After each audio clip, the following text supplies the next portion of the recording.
Akkam jirtan kabajamtoota daawwattoota keenya har'aan tana waa'ee murtii guutuutiif Iskaandar irraa dubbachuu yaana viidiyoo tiran dabarsinaa sabiskiraayib godhaa laayik godhaa sheer godhaa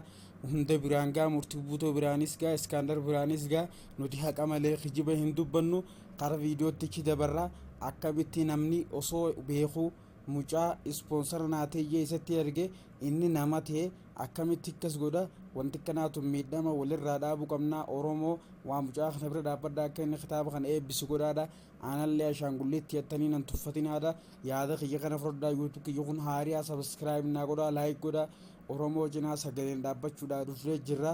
yeroo gabaabaa keessatti yuutuub kuloon luukfutaa sabiskiraayib godhaa laayik godhaa hundi keessan wajjin jiraadhaa isiniin jenna murtii guutuu garuu dhimmi murtii guutuu dhimma guddaadha isaaf mucaa gidduutti mucaa qarshii 40,000 bichaadhaan kitaaba harkaa fuudhee kitaaba kana mucaa deebisuu qabaa mucaa eebbifachuu qabaa Oromoon gargaaruu qabdanii waa hunda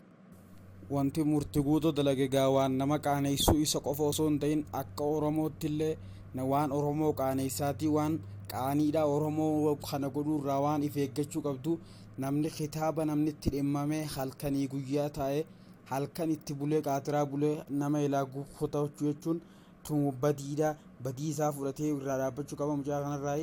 kitaaba kana mucaa kana jala dhaabbatee eebbisuus qaba Oromoo isinis gargaaruu qabdanii mucaa kana miskiinaa ilmoo miskiinaati mucaan kun warri calanqooti gargaaruu qabdanii nutilleen kun warri biyya biraa jiru bira dhaabbachaa jirra mucaa kana bira dhaabbadhaa akka inni wanta ta'uu godhaadha yuutuub kanallee wanta ol nuusiisaa keessatti sagalee baay'eetti isaa taana mucaa kana jajjabeessaan isiniin jenna garuu ammoo wanti akkanaatun Oromoo irraa barbaachisu akkanaa murtii guutuutti deebi'uu hin qabu akkam jeegganaa nama keessattuu dubbataa ilaalla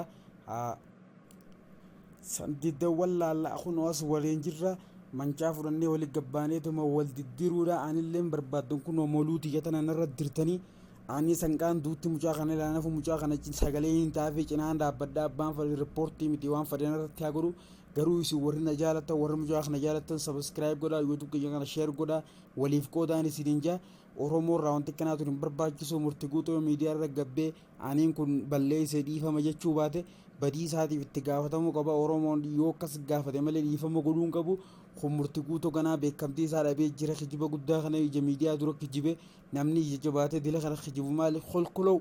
namni kana kijibuu hin qabu silaayi nutilleen irraa kana gurbaa wanta irraa jennaa garuu Oromoo mucaa san bira dhaabbadhaadha wanti guddaan isin nuti isin eewwinu mucaa bira dhaabbadhaa garuu nutis karaa jirruun hiriira baane kunoo guyyaa boru hiriira boof yaana gizee hiriira baane isin nu gortanii mucaa kanaaf hiriira baanaa